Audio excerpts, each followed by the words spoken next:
सरोकार। नमस्कार, मैं हूं अर्चना। आप देख रहे हैं प्राइम टीवी। वक्त हो गया है राष्ट्रपथ का।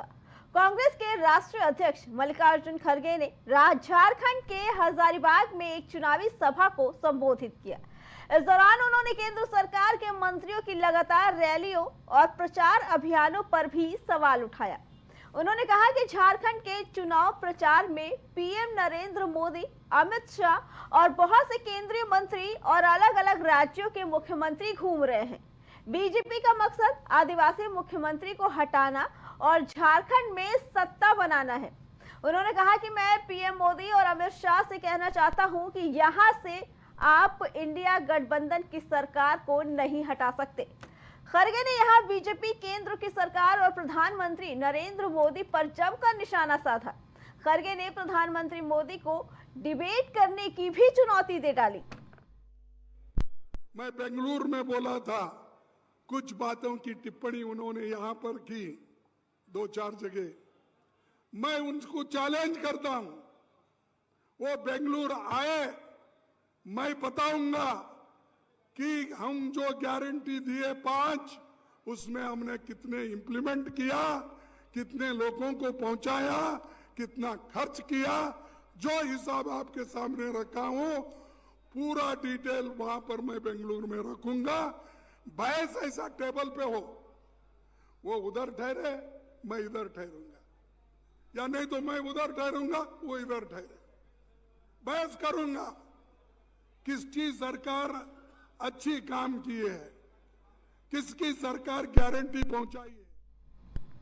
झारखंड में विधानसभा चुनाव प्रचार के लिए पहुंचे यूपी के सीएम योगी आदित्यनाथ ने हेमंत सोरेन सरकार पर जमकर निशाना साधा।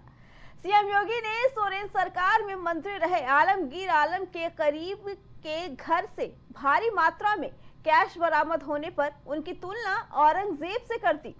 उन्होंने कहा कि जैसे औरंगजेब ने देश को लूटा था, वैसे ही आलमगीर ने राज्य के गरीबों को लूटा। इसके साथ ही सीएम योगी आदित्यनाथ ने फिर से बटेंगे तो कटेंगे का नारा दोहराया। झारखंड में एक चुनावी रैली को संबोधित करते हुए सीएम योगी ने कहा कि औरंगजेब ने देश को लूटा था, मंदिरों को नष्ट किया था। उसी तरह झारखंड मुक्ति मोर्चा का एक मंत्री था आलमगीर आलम, जिसके घर से नोटों की गड्डियां मिली। जब भी जाति के नाम पर, क्षेत्र के नाम पर, भाषा के नाम पर बंटे हैं, तो निर्ममता से कटे भी हैं। हम बार बार इस बात को कहते हैं, जाति के नाम पर मत बंटिए। ये बांटने वाले लोग देश के साथ धोखा दे रहे हैं। इनको देश इनके एजेंडे का हिस्सा नहीं है। भारत सुरक्षित हो, भारत समृद्ध हो, हर चेहरे पर खुशहाली आए, हर नौजवान के हाथ को कार्य हो, हर किसान सम्मान के साथ अपना जीवन यापन करे, हर बेटी और हर बहन स्वावलंबन का जीवन जिए, हर किसान के खेत में फसलें लहलहाती भी दिखाई दे, उसके चेहरे पर भी खुशहाली हो और व्यापारी सुरक्षित हो। यह इन बांटने वाले तत्वों का, इन बांटने वाले लोगों का, इन बांटने वाले राजनीतिक दलों के एजेंडे का हिस्सा नहीं है। जम्मू कश्मीर के बांदीपोरा जिले से सुरक्षा बलों और आतंकियों के बीच मुठभेड़ की जानकारी सामने आ रही है। बताया जा रहा है कि सुरक्षा बलों ने केतसुन के जंगली इलाके में 2 आतंकी फंसे हुए थे, जिसमें से सुरक्षा बलों ने एक आतंकी को ढेर कर दिया और दूसरे की तलाश शुरू कर दी। एनकाउंटर के सुरक्षा बलों ने पूरे इलाके को घेर लिया। वहीं इलाके में आतंकी के फंसे होने की जानकारी के बाद इलाके में 26 असम राइफल्स की टीम को भी तैनात कर दिया गया है, जो इस इलाके में आतंकी की तलाश में जुटी हुई है।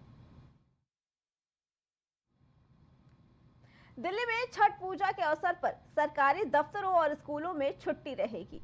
सीएम आतिशी ने पहले ही इसकी घोषणा कर दी थी। आज उन्होंने फिर एक बार कहा कि 7 तारीख को सरकारी छुट्टी घोषित कर दी गई है। सीएम ने कहा कि दिल्ली सरकार ने ऐसी व्यवस्था की है कि पूर्वांचली भाई बहनों को पूजा करने के लिए अपने घर से 1 किलोमीटर से ज्यादा दूर नहीं जाना पड़ेगा। दिल्ली की सीएम आतिशी ने कहा कि अरविंद केजरीवाल जी के सीएम बनने से पहले दिल्ली में 60 छठ घाट होते थे, लेकिन आज 10 साल बाद केजरीवाल जी के मार्गदर्शन में 1000 छठ घाट दिल्ली में बनाए जा रहे हैं। इन छठ घाटों पर आयोजन दिल्ली सरकार करवाती है। घाट बनाने, पानी का इंतजाम करने और मेडिकल सुविधा की भी इंतजाम किए गए हैं। पिछले 10 साल में जब से दिल्ली में आम आदमी पार्टी की सरकार बनी है, जब से दिल्ली में अरविंद केजरीवाल जी मुख्यमंत्री बने हैं, छठ के इस महापर्व को बहुत धूमधाम से दिल्ली में मनाया जाता है। इस साल भी छठ के महापर्व का बहुत भव्य आयोजन दिल्ली में हो रहा है। जैसा आप सबको पता है, 7 तारीख को जिस दिन शाम को सूर्य भगवान को अर्घ चढ़ाया जाएगा, 7 तारीख को दिल्ली सरकार ने इस साल छुट्टी की घोषणा करी है और उसका नोटिफिकेशन आज या कल में निकल जाएगा। इसके अलावा यूपी मदरसा एक्ट वैध है या अवैध?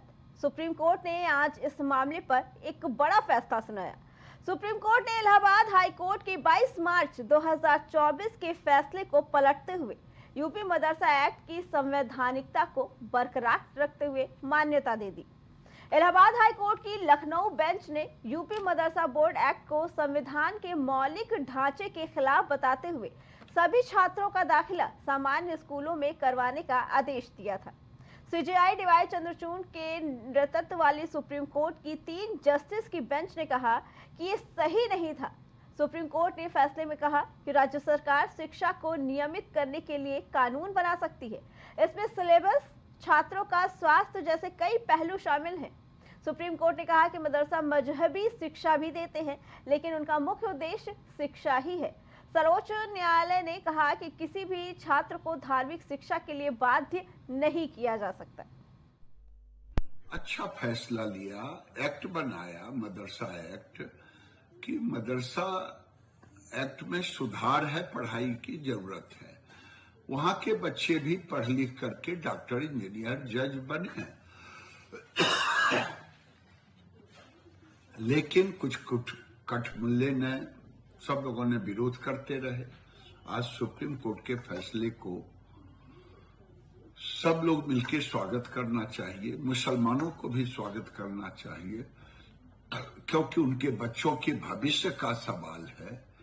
ये हर चीज में योगी जी अच्छा काम करते तो भी गाली, और ऐसे तो गाली देते ही रहते हैं, बुलडोजर बाबा कहते हैं। तो ये एक बहुत बड़ी फैसला है। देश के बड़ी आबादी वाला राज्य उत्तर प्रदेश में, जहां 20% की आबादी है मुसलमानों का, वहां के बच्चों के लिए, भविष्य के लिए बड़ा फैसला है, उनके हित। केंद्रीय सड़क परिवहन और राजमार्ग मंत्री नितिन गडकरी ने मुस्लिम महिलाओं पर बड़ा बयान दिया है। उन्होंने कहा कि नागपुर के ताजबाग से गुंडागर्दी हटाओ, जो भी महिलाओं की सुरक्षा के आड़े आए उनको ठोको। नितिन गडकरी ने कांग्रेस पर सवाल उठाते हुए कहा कि कांग्रेस ने 60 साल में क्या किया? जनता को कुछ नहीं दिया। जातिवादी राजनीति करते हैं, लोगों के मन में जहर घोलते हैं। कांग्रेस ने हमेशा संविधान की धज्जियां उड़ाई। हमने कोई संविधान नहीं बदला। कांग्रेस ने मुसलमानों को कहा कि अगर बीजेपी सत्ता में आई तो आपको कटवा देंगे। हमने कितने मुसलमानों के हाथों के ऑपरेशन करवाए, किसी को पैर लगा कर दिए, कभी हमने ये नहीं पूछा। आगे उन्होंने क्या कहा, चलिए आइए सुनाते हैं। सफेद दिखता है, एलईडी लाइट है, स्टेशन अच्छे बने, मेट्रो अच्छी बनी। जरा एक काम करो कि 60 साल में कांग्रेस थे, उन्होंने क्या किया बताओ ना। इन नेताओं को पूछो तुमने क्या किया है। अंधेरी रात में दिया मेरे हाथ में कुछ दिया क्या? चुनाव चिन्ह घंटा बजाओ कुछ नहीं मिला। जो 60 साल में कांग्रेस ने नहीं किया, वो 10-15 साल में भारतीय जनता पार्टी ने और कृष्णा भाऊ ने करके दिखाया। झारखंड विधानसभा चुनाव के लिए इंडिया गठबंधन ने अपना घोषणा पत्र जारी कर दिया है। इंडिया गठबंधन की ओर से 7 गारंटियों का ऐलान किया गया। इंडिया गठबंधन की ओर से झारखंड में पिछड़ा वर्ग कल्याण मंत्रालय बनाने का वादा किया है। इसके अलावा 1932 आधारित खतियान और प्रति व्यक्ति 7 किलोग्राम अनाज देने का भी वादा किया। इंडिया गठबंधन ने कहा कि अगर राज्य में उसकी वापसी होती है तो मैया सम्मान योजना के अंतर्गत बता दें कि 2,500 रुपए की सम्मान राशि भी दी जाएगी। इंडिया गठबंधन की ओर से जिन 7 गारंटियों का ऐलान किया गया उसमें पहली गारंटी 1932 आधारित खतियान की है। इसके बाद दूसरी मैया सम्मान योजना को लेकर की गई, तीसरी सामाजिक न्याय की है, चौथी खाद्य सुरक्षा को लेकर, तो वही 5वीं रोजगार और स्वास्थ्य सुरक्षा से जुड़ी हुई है और बता दें कि 7वीं गारंटी किसानों के कल्याण से जुड़ी हुई है।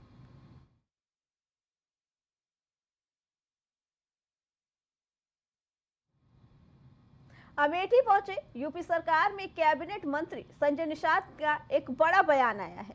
उन्होंने संतों के कुंभ में विशेष समुदाय की दुकान न लगाने के बयान पर अपनी प्रतिक्रिया दी। कैबिनेट मंत्री निषाद ने कहा कि हमारी सरकार सभी धर्मों के लोगों का सम्मान करती है, इसलिए सभी धर्मों के लोगों को छूट भी दी जाएगी। कटोगे तो नहीं। मंत्री जी, आप एकता की बात कर रहे हैं, महाकुंभ में तो कहा जा रहा है गैर धर्म के लोग दुकान ही न लगाएं। एक्चुअल में देखिए, उनका एक निजी बयान हो सकता है, सरकार के बयान की बात करिए और सरकार बनाने वाले जो बयान करते हैं पक्ष विपक्ष के बयान के लिए हम लोग राजनीतिक क्वेश्चन देंगे। वो कौन क्या कहा उस पर हर आदमी के क्वेश्चन। बयान से आप इत्तेफाक नहीं रख रहे हैं? हम कह रहे हैं बयान, अगर हम कह रहे हैं कि उन्होंने किस परिप्रेक्ष्य में बयान दिया है तो वो तो उसका जवाब वही देंगे, हम थोड़ी देंगे। सरकार सभी धर्मों के लोगों को छूट देगी महाकुंभ में दुकान लगाने? हम कहते हैं सरकार बिना भेदभाव के अगर हम अनाज दे रहे हैं, मकान दे रहे हैं, इलाज दे रहे हैं, सब दे रहे हैं, हमसे ज़्यादा कौन अनाज खिला रहा है, कौन मकान दे रहा है? हम तो कोई भेदभाव नहीं दे रहे हैं योजनाओं के लाभ में। हमारे यहाँ तो दर्जन भर मुसलमानों ने भी हमारे यहाँ लिया। तो जब हम बिना भेदभाव के सब कुछ कर रहे हैं तो हम तो सबको छूट देंगे। अमेठी में एक बड़ा तालाबी एरिया है, तिलोई में भी बहुत सारे तालाब हैं, तो क्या संभावनाएं हैं? आज के दिन में मैंने अधिकारी और सभी अधिकारियों को सामंजस्य इसलिए बैठाया कि अमेठी एक फिशरीज हब बने, यहाँ के लोग व्यापार क्षेत्र में आगे बढ़ो। महाराष्ट्र में इस समय विधानसभा चुनाव को लेकर सियासी पारा चढ़ा हुआ है। इस बीच राजनीति से रिटायरमेंट को लेकर एनसीपी नेता शरद पवार ने एक बड़ा हिंट दिया। हाल के समय में अजीत पवार कई बार उनके रिटायरमेंट को लेकर सवाल भी उठा चुके हैं। एससीपी प्रमुख शरद पवार ने अपने रिटायरमेंट को लेकर हिंट देते हुए कहा कि अब नए लोगों को चुनकर आना चाहिए। 84 साल की उम्र में भी शरद पवार राजनीति में काफी सक्रिय हैं। रिटायरमेंट के संकेत देते हुए एनसीपी के प्रमुख शरद पवार ने कहा कि कहीं तो रुकना ही पड़ेगा। उन्होंने कहा, मुझे अब कोई चुनाव नहीं लड़ना, मुझे अब चुनाव को लेकर रुकना पड़ेगा और नए लोगों को आगे आना होगा।